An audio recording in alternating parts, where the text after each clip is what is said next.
Hey, I'm the cat toy lady.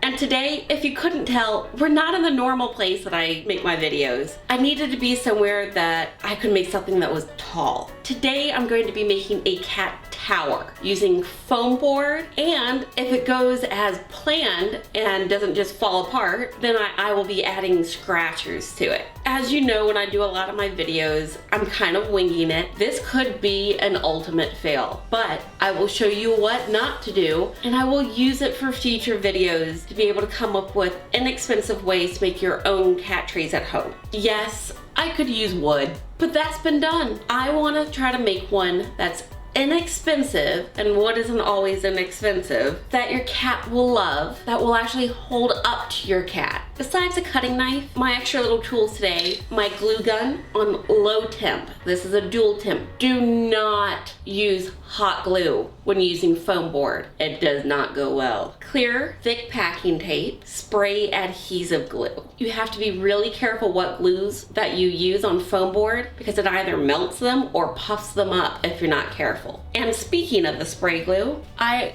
already have 3 sets of foam boards glued too thick. Just 2 pieces, spray glue, and put together. And I let them dry for a bit. We'll use these for the places that the cats would be walking on because I've got an 18-pound cat and I want to make something that won't just collapse. And besides those reinforced pieces that I've already made, I have a stack of foam board waiting to be used. Let's get started. And yes, I'm sitting on the ground for a lot of this. So to start with, take 2 sheets of your foam board and cut them in half down the middle with it going long ways. By the way, foam board is not exact every time it's cut, and also it's not exactly 30 inches across either, just shy. So do your best to find the middle. Oh my god, I need knee pads. Too bad I cut up the knee pads I had and made them into a cat scratcher, huh? Can always get 2 more for $1. Now, I'm going to cut all 4 pieces that are now about 15 inches high, 12 inches long. I'm going to cut 2 at a time to make it easier.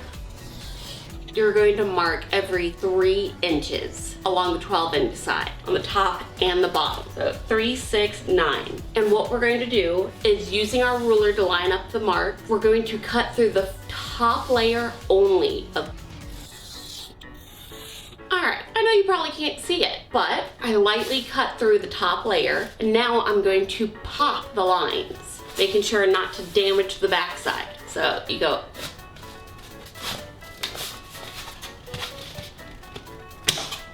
Whoop, just like that.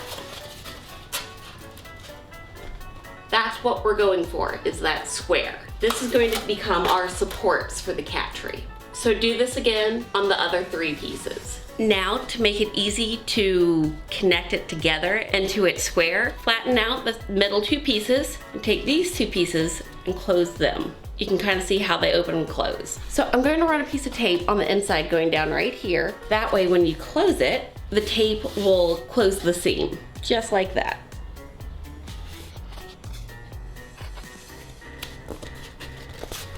Close it together. Run your hands to make sure the tape bonded well, and the little bit of extra tape, just cut right off. It opens up. So now it's one of your support beams. You're going to make this box 3 more times. Put your square supports to the side and grab one of those foam boards that you glued too thick. You're going to cut this in half, right down the middle. With your double thick half sheet, we are going to take those 4 support pillars that we made, the squares, and glue them at each corner, like this. We are going to use the low temp glue gun. Again, do not use hot glue. It will melt. I've tried it before. It does not work. I am going to run a bead of glue around the outside for extra reinforcement.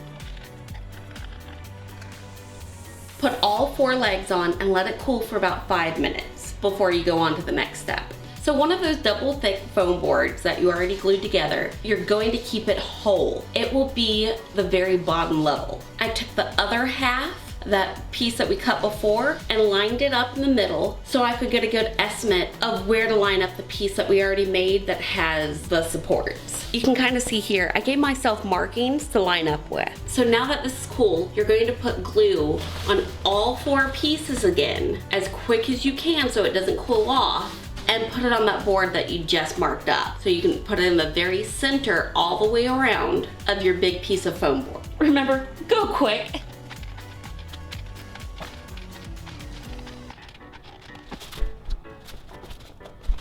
Don't worry if you kind of smeared it around. We're going to go back around the edges like we did on the other side and reinforce it with a bead of glue really thickly all the way around.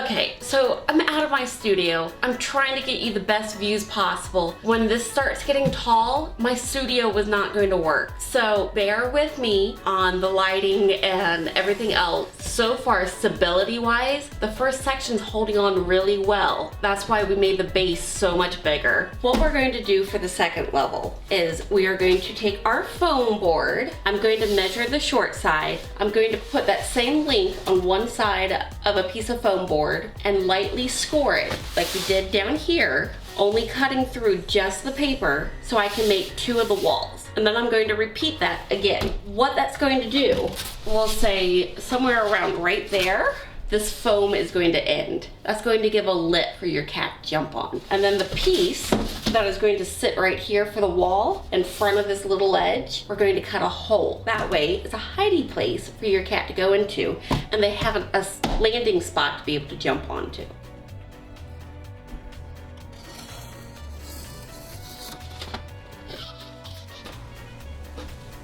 The extra pieces I had from making the supports in the first place, I'm going to cut them in half lengthwise and fit them into the corners, making triangle shape for stability on the edges. So I need to cut this to the same height.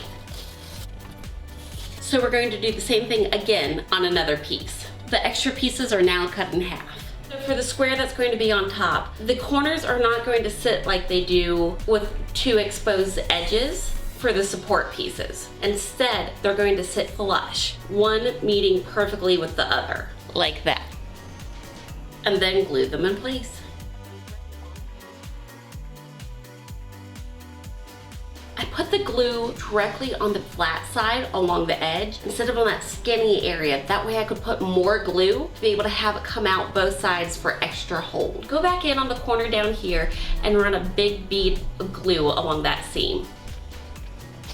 Once that cools, flip it over and do the other side. We're gonna finish up the corners. If you can see here, try to show you how I lined up the tape. I put a band of tape going down each side of the pieces I'm going to use in the corners of this piece we just made. Yes, I'm using tape this time, just as a different type of reinforcement. It's the inside no one's gonna see.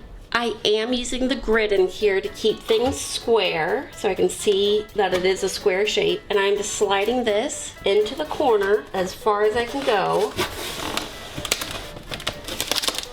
and just using my hand to press that tape into place. Do this all the way around. There we go. That's what it looks like. And now, right here on the front, making sure we stay in between our little triangles, we're going to cut a hole out. It's your choice on if you want to do square or a circle. For my template, I'm gonna use a bowl, and you can see it fits perfectly in between. It's about 8 inches, which is the usual hole for sizes for cat toys. Any fluffiness can fit through 8 inches. I'm measuring just to make sure that it's pretty much in the center, top to bottom. I am making marks so I know exactly where the bowl is supposed to sit, just in case as I'm cutting, it's starting to slide. There's our hole. I did double check here that everything lines up. You can kind of see what it looks like on the inside. Now for the glue. I am putting some faint lines along this edge right here so I know where to run the glue. It's going to be easier to run glue all the way around and set this part on top than to try to follow the line. So I have lines all the way across. Go as quick as you can so it doesn't cool off.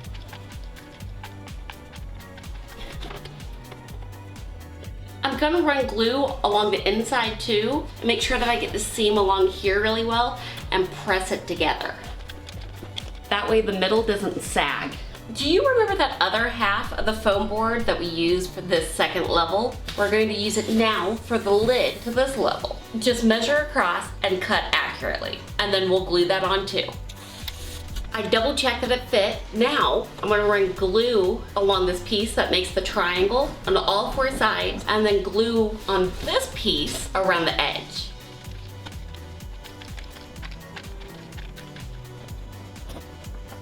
There we go.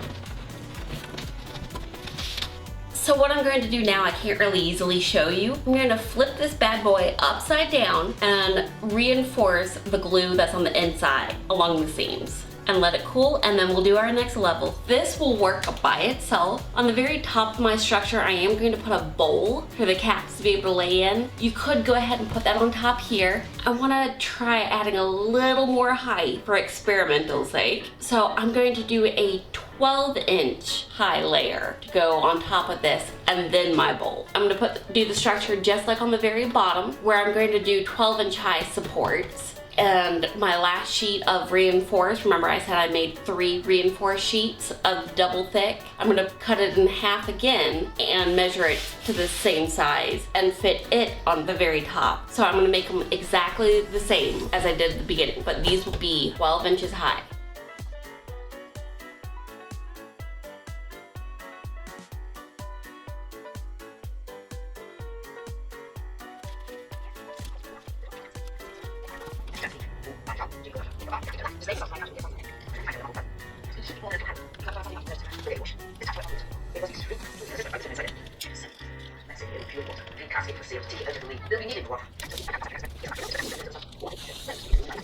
Alright, so I've made kind of a grid. I'm using the other half of the double thick sheet that I have left over. I'm going to be cutting out pie-shaped wedges from each corner on the 30 and the 60-degree angle. This will allow me to be able to fold it up, and so it doesn't have straight up and down edges, but will have more of a bowl shape to be more comfortable for the cats. You can make it whatever shape you want. Just for me, I figured the rectangle is the easiest.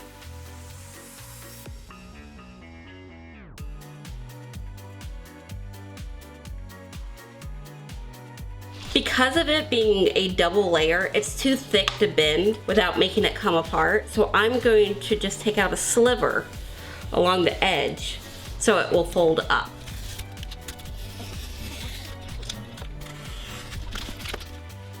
To tape the bowl together, we're going to flip this bad boy over, reinforce all the hinge areas, and then use tape all the way around.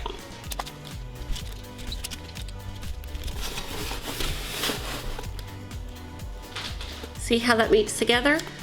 Flop your tape all the way across and around the edge.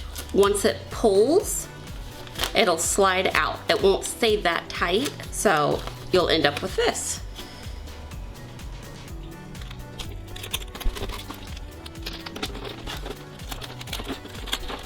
Do you see the shape of the bowl now? Now I'm going to run tape this direction. Don't worry about the wings that are going to stick out. Just worry about getting the center line. We're going to end up taping them down.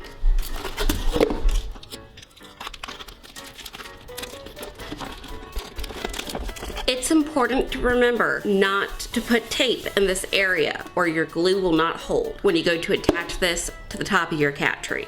So I'm setting it on this top edge, and you can press it down into that crack and then wrap it around, go down the edge and around the side. That way we are really reinforcing the corner because that's where you're going to get your breakage. All right, our bowl is ready. I've got the front kind of facing you so you can see towards the back is where I'm going to put my bowl that I just made. That way a cat can jump from the bottom level up to here and then in the bowl. That's not a hard jump for them. Time to glue. Put a ton of glue and squish it down.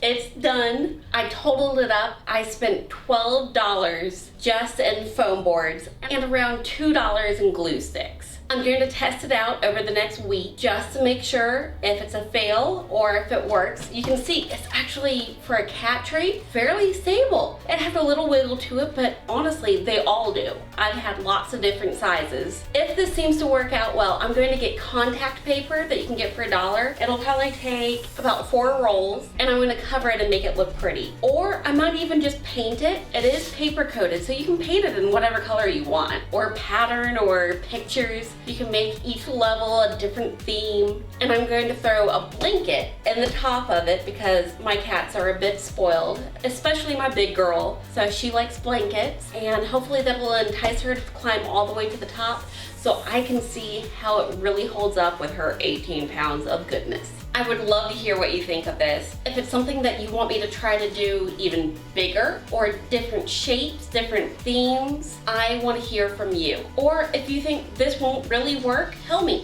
why you think, and I'm going to figure out if that's true or not and let you know. My goal is to make working items for them to be able to play with. I don't want to put something out there that they can't really play with, so let me know what you think. And if you haven't, hit that subscribe button and check out some of my other videos. There's so many different toys from little to big. Your cat's going to love you for it. Now go make your cat some toys.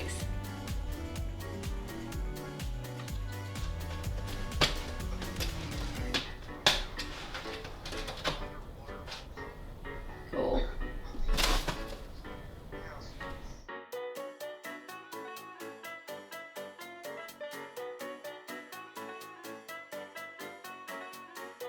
She's a really big cat. She's about 18 pounds, very long, with a little extra fluff. And look, it's stable. Yay! She is already trying to use it as a scratching post, so I think for the corners, I'm going to reinforce with the Dollar Tree scratchers. Jump down. It wiggles just a little when she launches from the very top, but as you can see, it didn't tip over. I think it's a win. I'll have to see how it does over the next week or two. I'll let you know. All right, just wanted to show you an update of what I've done so far. Because the cats wanted to scratch on it, I added some of the scratchers to it. But so far, after a little bit of use, it's still holding up really well. The cats aren't scared to go up and down. They're just trying to claw on it. It's a win.